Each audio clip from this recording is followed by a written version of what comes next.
Have a good morning everyone. Class 8 Heritage Maths exercise 2.1 is given here. Question number 3 of D. Express using exponential notation. आपको जो numbers दिए गए हैं उनको exponential notation में लिखना है। इसको एक्सप्रेस करने के लिए एक्सपोनेंशियल फॉर्म में आपको क्या करने पड़ेंगे, प्राइम फैक्टर्स फाइंड आउट करने पड़ेंगे। और प्राइम फैक्टर्स कैसे फाइंड आउट किया जाता है ये आपको बताया गया है। जैसे आपको 512 का प्राइम फैक्टर्स फाइंड आउट करना है तो 512 इवन नंबर है तो 2 से डिविजिबल है। फिर 256 भी इवन नंबर है, 2 से डिविजिबल है।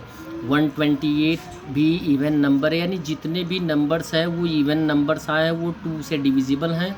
तो हम 2 से डिवाइड करते जाएंगे। तो कितने टाइम्स 2 आया है, 9 टाइम्स। तो यहाँ पे प्राइम फैक्टर्स लिख देंगे और उसको एक्सपोनेंशियल फॉर्म में पावर 9 के रूप में एक्सप्रेस कर देंगे। बी दिया गया है 3125।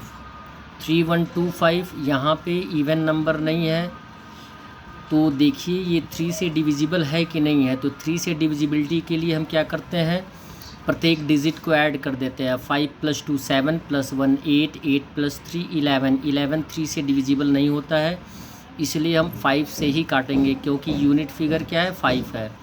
ऐसा नहीं है कि जिस नंबर का यूनिट फिगर 5 होता है वो 5 से ही कटता है, 3 से भी डिविजिबल होता है। तो 5 से डिवाइड करेंगे तो आंसर आएगा 625। अब इसको ऐड करके देखिए, 5 × 2 7 7 + 6 13 13 3 से डिविजिबल नहीं होता है, इसलिए ये 5 से ही डिवाइड किया जाएगा। 125 आएगा, 125 5 से डिविजिबल है। 25 आएगा, 25 5 से डिविजिबल है। 5 आएगा, 5 5 से डिविजिबल है, यानी 5 कितने टाइम्स है, 5 टाइम्स है। तो जितने भी फैक्टर्स आएंगे उनको हम लिख लेंगे, फिर पावर के रूप में उनको हम एक्सप्रेस कर देंगे। सी दिया गया है 81/625। ईजी है। 81 को हम किस फॉर्म में लिखेंगे, यहाँ पे दिया गया है 3 × 3 × 3 × 3। 81 को दिखाया गया है यहाँ पे 3 से डिविजिबल है। 8 + 1 9 9 3 से डिविजिबल है, इसलिए ये 3 से 81 भी 3 से डिविजिबल है। 3 से डिवाइड करेंगे 27 आएगा, 21 3 से डिवाइड किया जाएगा 9 आएगा, फिर 9 3 से डिवाइड किया जाएगा 3 आएगा, 3 से 3 डिवाइड होगा, यानी 3 कितने टाइम्स है, 4 टाइम्स। यहाँ पे हम लिख देंगे 3 × 3 × 3 × 3 4 टाइम्स।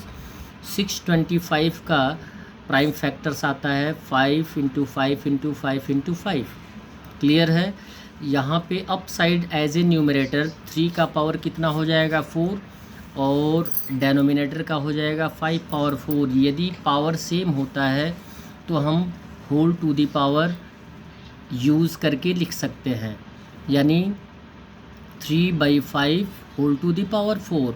यदि स्क्वायर के रूप में हमें फॉर लिखना है आंसर, यदि स्क्वायर के रूप में दिया गया है तो इसका पेयर फाइंड आउट कर लीजिए। तो 3 3 9, यानी 9 × 9 9 कितने टाइम्स होगा, 2 टाइम्स होगा।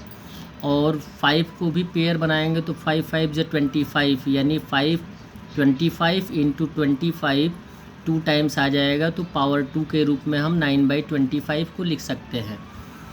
फिर दिया गया है D -8/27। ये क्लियर हो जाए कि यदि कोई इंटीजर नेगेटिव दिया गया है तो वह ऑड टाइम्स में भी, यानी उसका फैक्टर जितना भी आएगा वो ऑड टाइम्स में ही आएगा, यानी 2 2 4 2 8, यानी 2 × 2 × 2, यानी 3 टाइम्स आएगा। तो यह निगेटिव है तो सब में माइनस का ही सिंबल यूज़ किया जाएगा। 27 का फैक्टराइज करेंगे तो 3 × 3 × 3 3 3 9 3 27। क्लियर है। यानी -2 का भी पावर 3 है और 3 का भी पावर 3 है, यानी न्यूमरेटर का भी पावर 3 है और डेनोमिनेटर का भी पावर 3 है।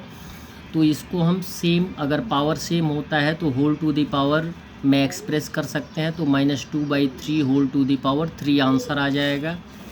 नेक्स्ट ई दिया गया है 49/25।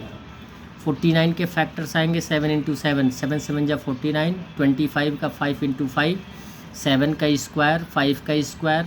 जब पावर सेम हो गया तो होल टू द पावर के रूप में हम एक्सप्रेस कर सकते हैं 7/5 होल स्क्वायर। एफ दिया गया है 9/64।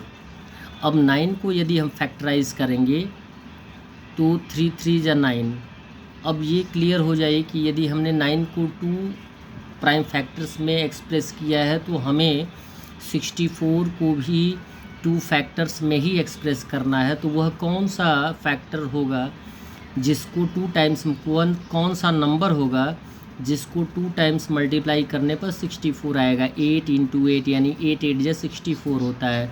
3 का पावर 2 हो जाएगा, 8 का पावर 2 होगा, यानी पावर सेम हो गया तो होल टू दी पावर के रूप में एक्सप्रेस कर देंगे 3/8 होल टू दी पावर 2। जी दिया गया है 729। 729 को आप फाइंड आउट कर सकते हैं इधर 729। ये इवन ऑड नंबर है। ऑड नंबर देखिए ये 3 से डिविजिबल है कि नहीं है, तो 9 + 2 11 + 7 18, 18 3 से डिविजिबल है, इसलिए आप जो भी नंबर आए डिवाइड करते जाइए। यानी 3 का पावर कितना आएगा, 3 का फैक्टर कितना आएगा 6 टाइम्स, तो यहाँ पे हम लिख देंगे 6 टाइम्स।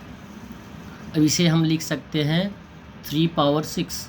और यदि 9 के पावर में हमें एक्सप्रेस करना होगा तो इसे हम पेयर फाइंड आउट कर देंगे, यानी 3 का पेयर फाइंड आउट करेंगे 3 टाइम्स, यानी 3 3 जा 9, तो ये हो जाएगा आपका 9 इंटू 9, यानी 9 का पावर कितना हो जाएगा 3। ये दोनों आंसर हैं।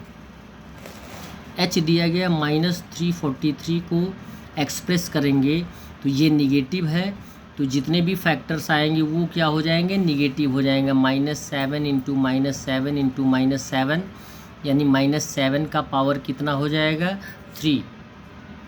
फिर दिया गया है 256 को फैक्टराइज़ करिए, तो 256 को फैक्टराइज़ करिएगा तो 2 ही फैक्टर एज ए फैक्टर आएगा, तो लिख देंगे 2 इंटू 2 कितने टाइम्स दिया गया 8 टाइम्स, यानी 2 का पावर 8 है। अगर हमें 4 के पावर के रूप में एक्सप्रेस करना है तो पेयर फाइंड आउट कर लीजिए, यानी अगर पेयर फाइंड आउट करिएगा तो 2 2 जा कितना होता है 4 इंटू 4 इंटू 4 इंटू 4। क्लियर है, 4 कितने टाइम्स हो जाएगा 4 टाइम्स। दोनों आंसर क्लियर है। F दिया गया है last question of this question third. 125 को फैक्टराइज करिएगा तो 5 इंटू 5 इंटू 5, यानी 5 का पावर 3 आ जाएगा। That's all. वीडियो को लाइक करें और चैनल को सब्सक्राइब करें। धन्यवाद।